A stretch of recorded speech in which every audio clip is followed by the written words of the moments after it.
For our next pattern, we're going to be integrating a turn and a forward and back. I lead the lady into a turn, 1, 2, 3.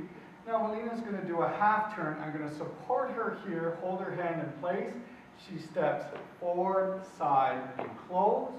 And now we go forward. Ladies on the right foot, man on the left foot. 1, 2, 3.